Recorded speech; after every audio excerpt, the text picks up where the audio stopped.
లవర్స్కి marriage కపుల్స్కి difference ఏంటి?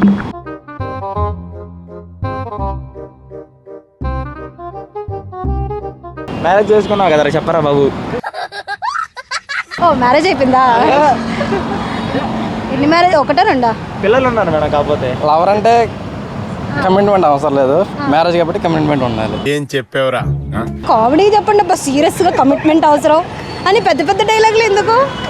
Lovers అంటే బయట తిరగరు అంతగా, అంటే సీక్రెట్గా ఉంటారు. అదే లైఫ్ అంటే ఎటైనా తిరగచ్చు గోడ మధ్య. అంటే మాకు లేరు అందుకు. ఏం లేదు, లవర్స్ అది క్లారిటీ ఇవ్వు. మాకు లేదుగా మేడం అంటే ఏం చెప్పేది నేను? లవర్స్కి మ్యారేజ్ కపుల్స్కి డిఫరెన్స్ ఏంటి? వాళ్ళు క్లోజ్గా ఉంటారు, వాళ్ళంత క్లోజ్గా ఉండలేరు. వాళ్ళంత క్లోజ్గా ఉంటారు, వాళ్ళంత క్లోజ్గా ఉండలేరు. వాళ్ళు చేసుకుంటారు, వీళ్ళు చేసుకోరు. ఏంటిది? లవ్. I think what